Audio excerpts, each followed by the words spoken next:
بینندگان عزیز، درود بر شما. شما بیننده گفتگوی ویژه هستید به مناسبت رویدادهای روز گذشته و امروز سراوان در استان سیستان و بلوچستان. روز دوشنبه 4 اسفند ماه سپاه پاسداران و هنگ مرزبانی سراوان با اجرای عملیاتی مشترک سوختبران را در نوار مرزی این شهر به گلوله بستند. در نتیجه این عملیات جنایتکارانه 8 سوختبر کشته و بیش از 50 نفر دیگر مجروح شدند. امروز سه‌شنبه 5 اسفند ماه خانواده قربانیان این جنایت و مردم شهر در حرکتی اعتراضی و با هدف محکومیت این جنایت در مقابل ساختمان فرمانداری شهر تجمع کردند. اعتراض حق طلبانه آنان توسط نیروهای مسلح رژیم و لشکرکشی سپاه به شهر به خشونت کشیده شد. مردم دست به مقاومت زدند. در جریان این مقاومت ساختمان فرمانداری به تصرف مردم درآمد. شماری خودروی نیروی انتظامی به آتش کشیده شد و بخش‌هایی از شهر از کنترل نیروهای مسلح رژیم خارج شده و به تصرف مردم درآمده است. مقاومت همچنان ادامه دارد. برای بحث بر سر جزئیات این رویداد رفیق فرهاد شعبانی، عضو کمیته مرکزی کماله سازمان کردستان حزب کمونیست ایران را به استودیو دعوت کرده ایم تا به پرسش‌های ما در این باره پاسخ دهند. رفیق فرهاد، ضمن عرض سلام و خوش آمدگویی از اینکه دعوت ما را به این گفتگو پذیرفتید سپاسگزارم. خیلی ممنون از لطفتون، در خدمت.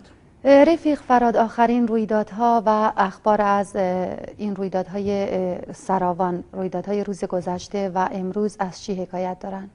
همونطوری که خودتون در مقدمه اشاره کردید، روز گذشته سپاه و هنگ مرزی به شکل بسیار بیرحمانه‌ای همانند تیراندازی به سوی کولبران در کردستان سوختبران رو به رگبار بستن. انسان احساس میکرد که اونجا یک جبهه جنگه، نه یک بازار کار کارگرانی که از قبل سوختبری هزینه‌های زندگیشون رو تأمین میکنند. در نتیجه این عملیات مشترک سپاه و هنگ مرزی مطابق اطلاعات دیروز 8 نفر از سوختبران کشته، 50 نفر مجروح شدند. آخرین خبری که امروز عصر ما دریافت کردیم از دوستانمون از سیستان و بلوچستان به ما اطلاع دادن که شمار کشته ها به 37 نفر رسیده. حقیقت اینه که این رو نمیشه تایید کرد، نمیشه رد کرد، چون اینو دوستانی که ما در سیستان و بلوچستان داریم به ما اطلاع دادن. دیشب نه جسد کشته ها رو به خانواده ها تحویل میدن و نه اجازه میدن که خانواده مجروحین در بیمارستان رازی سراوان از مجروحین عیادت بکنن. همین باعث میشه امروز صبح مردم برای اعتراض به این رفتار و یا به عبارتی دیگه بگم که به این جنایت سپاه پاسداران و هنگ مرزی در مقابل فرمانداری شهر سراوان دست به یک تجمع اعتراضی بزنن. مطابق معمول سپاه و نیروی انتظامی تجمع مردم، حق طلبانه مردم رو به خشونت میکشن، با سلاح‌های ساچمه‌ای به سویشون تیراندازی میکنن، تعداد دیگری زخمی و مجروح میشن و مردم هیچ چاره‌ای براشون باقی نمیمونه که دست به یک مقاومت بزنن. در نتیجه این مقاومت مطابق اطلاعات دقیق که به شکل ویدئویی هم به دست ما امروز رسیده بود و پخش و منتشر کردیم، ساختمان فرمانداری به کنترل مردم در میاد، به آتش کشیده میشه. تعدادی خودرو نیروی انتظامی هم که در اون محوطه بودن به همراه خودروهای اعزامی یگان ویژه به آتش کشیده میشن و بخشی از شهر به کنترل مردم در میاد. فرمانداری اعلام میکنه که ادارات رو تعطیل میکنن، اما در حقیقت بعد از ظهر امروز سه‌شنبه 5 اسفند ماه شهر به حالت تعطیل در آمد و مردم دست به یک اعتصاب عمومی زدند. بهتون اطلاع بدم برای اطلاع بینندگان، خبری که من قبل از این که به استودیو خدمت شما برسم در استودیو داده شد اینه که برای فردا روز چهارشنبه اعلام اعتصاب عمومی شده. حالا این اعتصاب عمومی شکل خواهد گرفت، امشب چه خواهد شد نمیدونیم، ولی اعلام اعتصاب عمومی برای فردا روز چهارشنبه 6 اسفند ماه اعلام شده. آخرین جزئیات اخبارم نشون میده که شماری از شهرهای سیستان و بلوچستان از خیزش مردم سراوان حمایت کردند و در حال حاضر، یعنی در حال حاضر که ما با شما داریم صحبت میکنیم، بسیاری از جاده های منتهی به سراوان و سایر شهرهای سیستان و بلوچستان توسط مردم مسدود شد.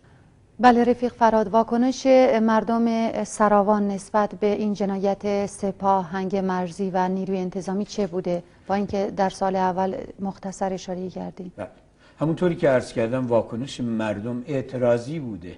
مردم حق طلبن. شما نگاه بکنید، من و ما بارها و بارها این رو گفتیم که مردم کردستان و مردم سیستان و بلوچستان هم سرنوشتن. سپاه پاسداران و هنگ مرزی در کردستان کولبران رو به گلوله میبندن، به شکل مستقیم به سویشون تیراندازی میکنن، براشون کمین گذاری میکنن، همونطوری که دیروز برای سوختبران کمین گذاری کرده بودن، تعدادی کشته شده بودن. مردم سراوان یک اعتراض بر حق و حق طلبانه رو امروز انجام دادن. منتها سپاه به اونا اعتراض کرد، مردم مقاومت کردن، خیزشی در این شهر صورت گرفت که این خیزش با حمایت و پشتیبانی سایر مردم سایر شهرهای دیگر استان سیستان و بلوچستان روبرو شد. همون ساعتهای اولیه ظهر بود که ما شاهد حمایت مردم زاهدان بودیم که هم به خیابونها اومدن و هم اعلام کردن که امشب تمام جاده‌های منتهی به سراوان و سایر شهرهای استان رو خواهند بست و امشب به ما خبر رسید که این اتفاق افتاده و جاده ترانزیتی منتهی به چابهار توسط مردم مسدود شده و در جاهایی مردم برای دفاع از خودشون در مقابل حملات سپاه پاسداران گفته میشه که مسلحانه تصمیم گرفتن از خودشون دفاع بکنن. پس واکنش مردم سایر شهرهای سیستان و بلوچستان یه واکنش حمایتی بوده از مردم سراوان و این جنایت که این جنایت رو محکوم کردن. این جنایت در ابعاد وسیعی محکوم شده. بله. در شهرهای استان سیستان و بلوچستان حمایت همونطوری که عرض کردم به شکل یک مبارزه میدانی بوده. جوانان سایر شهرهای دیگر استان سیستان و بلوچستان امشب خودشون رو مطابق آخرین خبرهای ما خودشون رو رسوندن به نزدیکی های جاده های منتهی به سراوان تا از اعزام نیروهای بیشتر سپاه پاسداران و یگان ویژه به داخل شهر جلوگیری بکنن. من الان ویدئو در اختیار دارم که نشون میده با نزدیک شدن نیروهای یگان ویژه به سمت شهر، جاده های منتهی به شهر و جوانان مسدود کردند، چون نگرانی ها از بابت دست زدن سپاه پاسداران به یک قتل عام در داخل سراوان بسیار جدی است و این رو باید واقعا جدی گرفت، چون نمیشه سپاه پاسداران وارد یک شهری بشه که یک خیزشی درش اتفاق افتاده اما سپاه دست به یک جنایت نزنه. سابقه و تجربه ما از عملکرد سپاه پاسداران حتی در روستاهای کردستان،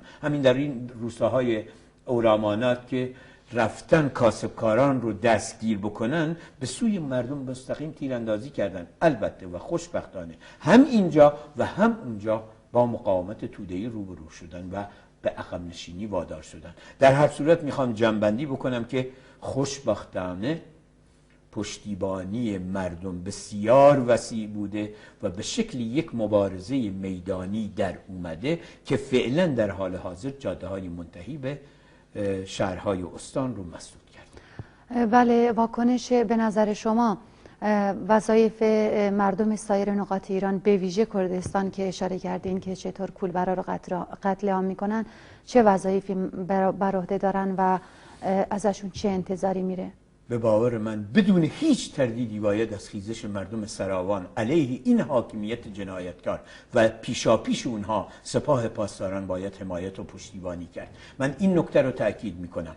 سپاه پاسداران، هنگ مرزی و سایر نیروهای مسلح جمهوری اسلامی در کردستان کولبران رو از همون نوار مرزی نوسود تا میرسیم به چالدران و بازرگان روزانه به قتل میرسونن و کشتار میکنن.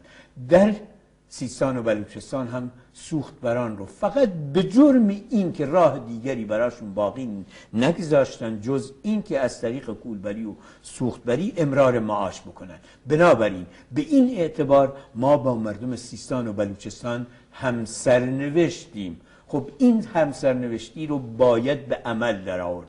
الان اونجا یک خیزشی صورت گرفته، یک جنایتی هم صورت گرفته.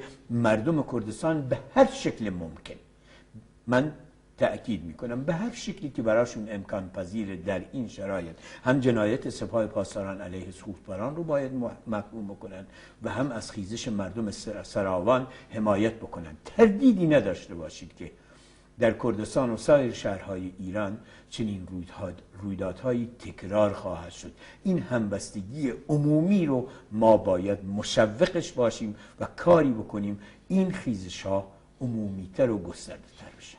بله رفیق فرهاد، سوالات من با توجه به وقتی که داریم تموم شده. اگر نکته خاصی داریم بخوایم به این گفتگو اضافه کنین لطفاً بفرمایید. انتظار حمایت و همبستگی با مردم سیستان و بلوچستان و پیشاپیش اونها سراوان رو داریم. و با سپاس از شما بینندگان عزیز که تا این لحظه با ما همراه بودید.